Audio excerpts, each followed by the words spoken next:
advocate and independent facilitator. Her son Lauren has been part of the FACT family since 2018.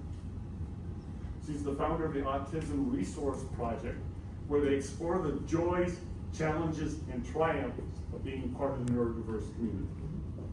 She has a monthly podcast where they believe in the power of kindness and understanding, and that each person's journey is special. The podcast hopes to provide a sense of connection, valuable guidance, and the comforting knowledge that we are not alone. She was trained and apprenticed as an independent facilitator by the Guidelight Group. So please, everybody give a warm FACT family welcome to Gilda Evans.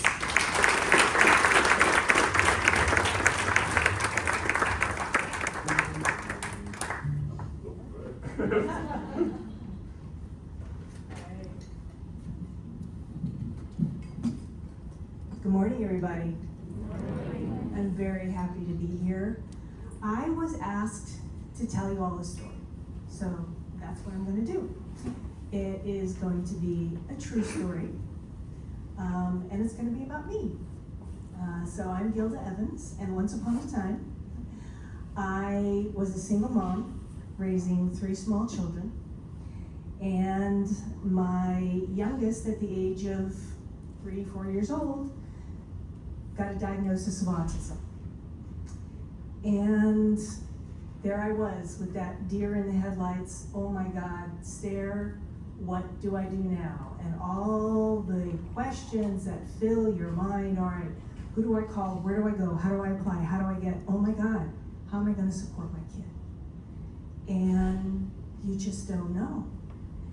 And I watched all the other parents around me going through the same ordeal and reinventing the wheel and going around in circles. And when you ask for something for your child, usually the first word you hear is, no. We can't give that to you. We've never done it that way. No, we don't do it that way. Well, my response to that was, well, then this will be the first time. Work with me here. There's a first time for everything. And you know what? Very often it was. But unfortunately, many of the other parents, they stop at the no. Or, God forbid, English is not your first language.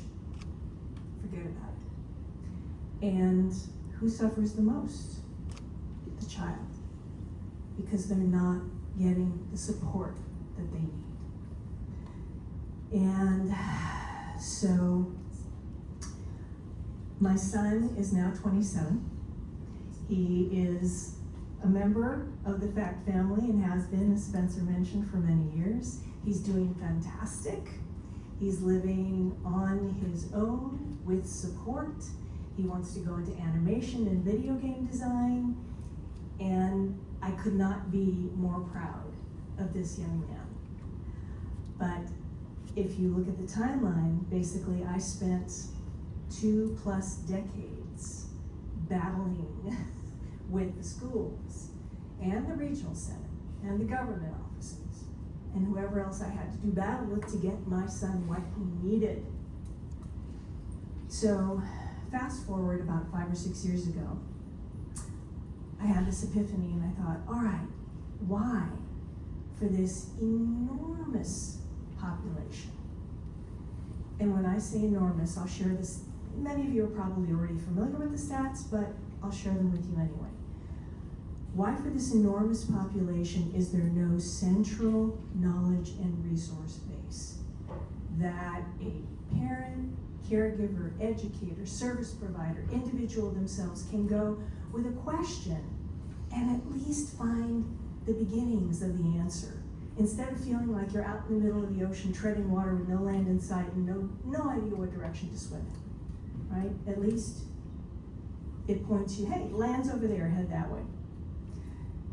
So when I say enormous population, according to the CDC last year, and by the way, these stats are already old when they come out, and they only consider a small percentage of the population when they compile these statistics.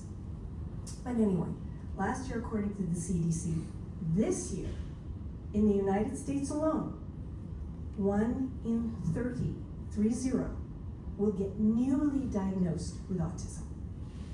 That's just autism. We know that many go undiagnosed, and that doesn't include any of the other neurodivergent diagnoses. That also doesn't include the physical disabilities. All right, let's factor those in. Probably more like 1 in 20, even less. All right? And then if you want to extrapolate that to a global population, we're talking about 80 million plus diagnosed with autism worldwide. That's just autism. Let's factor everything else in. You're talking about 1 billion people. That's roughly 1 in 7 people on this planet. So look at all the people in this room. I'm just curious. How many people, by show of hands, in this room identify as either neurodivergent or disabled? How many people in this room either identify or know someone or are related to someone who is neurodivergent? And work aside, personal, neurodivergent or disabled, show of hands. Thank you for demonstrating my point.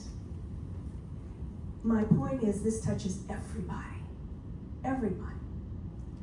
So then why, for this enormous population, is there no central knowledge base? Everything is scattered all over the place, right? Yes, there are resources out there.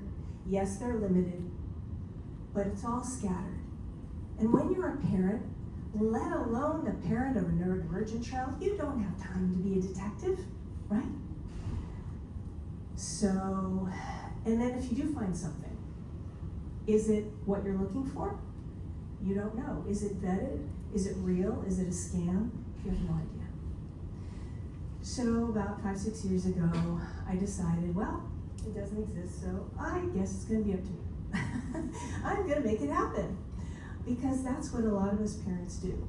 We see a gap, we see a need, and we jump in. And so I started my podcast. And I had never done a podcast before. I had a media and entertainment background, but then life obviously took me in a very different direction.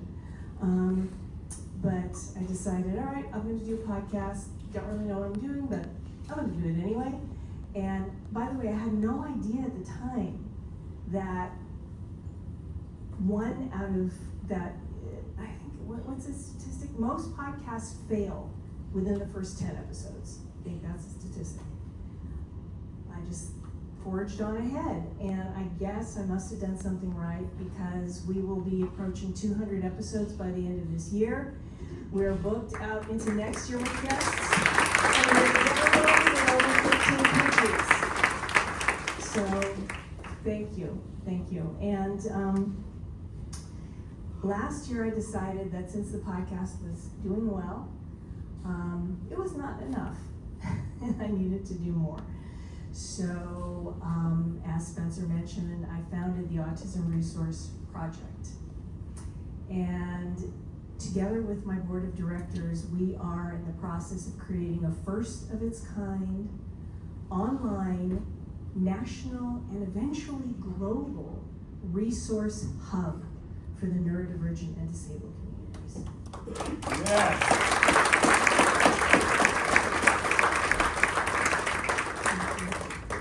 It is so desperately needed, and believe me, this is a journey and a venture that comes directly from my heart. So we are starting out with 4 basic pillars, the podcast being one. We're also going to be adding a library of webinars and guides and articles and hard-to-find resource materials. We are going to be adding a community network where people can connect with each other in real time and exchange ideas and information, and also a national and eventually global calendar, if you will, and resources that will be area specific. So if you were in, Los Angeles or Okoboji, Iowa, or Texas or New York, and you're wondering, is there a conference going on near me? Or, I need an ABA provider in my neighborhood. Is there one? You'll be able to track that down and find it.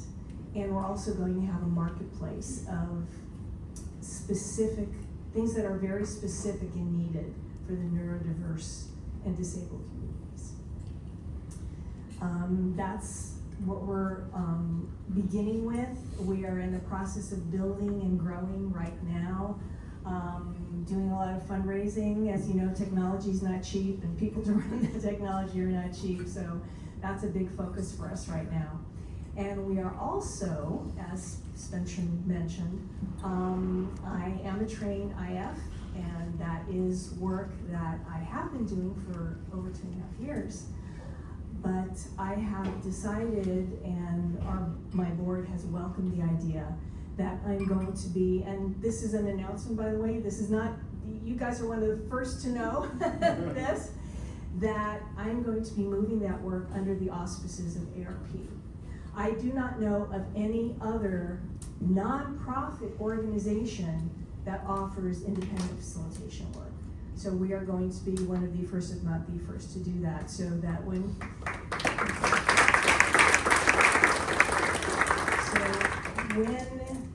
people sign up with us, they know that a portion of those fees, that those hourly fees that are being paid for that service is going to be going back to support this organization and our mission. So I'm very, very excited about that. So that's a bit about me and what brought me to where I am right now. It is really just, a matter, first of all, I want to applaud all of you for the work that you do and what you do every day. Through my own personal experience and seeing how this has helped my son grow and thrive, many of you have no idea what happens after you leave the client or after you're done with your work, the effect that you have. Just know that it is real, it is tangible, it is ongoing, and it is something that will last that client well into the future. So give yourselves a pat on the back and a big round of applause because you all deserve it.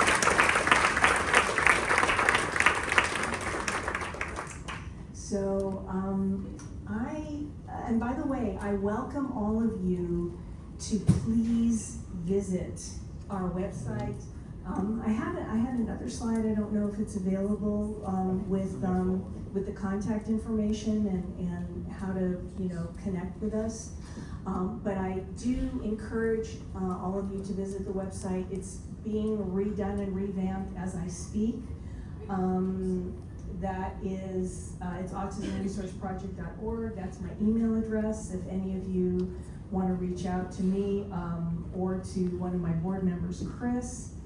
And you can also connect with the podcast and listen to any of the episodes through the website. And I encourage you to do so, and also to offer it as a resource to your clients, because there is so much good information, including an episode with Mr. Tom Island over there, who is going to be speaking to you in just a little while. So let's not forget, if they dig deep enough, they'll have an interview with Tina and Heidi as well. So that's and that's right. That's right.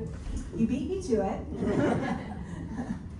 But yes, that was some time. In fact, we're due for a redo, and an update for sure.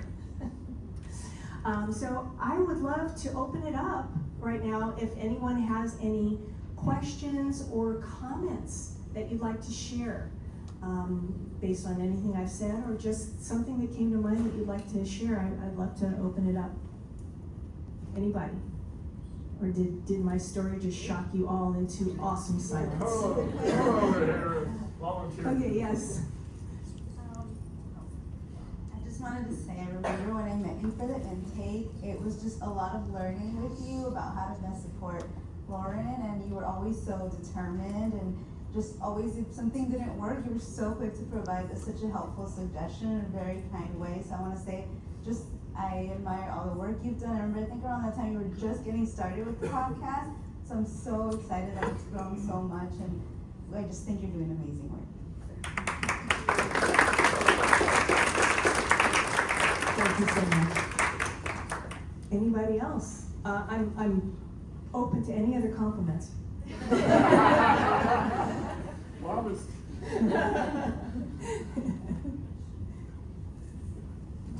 Well, I want to thank you for bringing up the topic about minorities, families, not being able to access the same resources, so I love that you brought that up. You are so. I mean, I'll just take another moment if I have another moment, Spencer.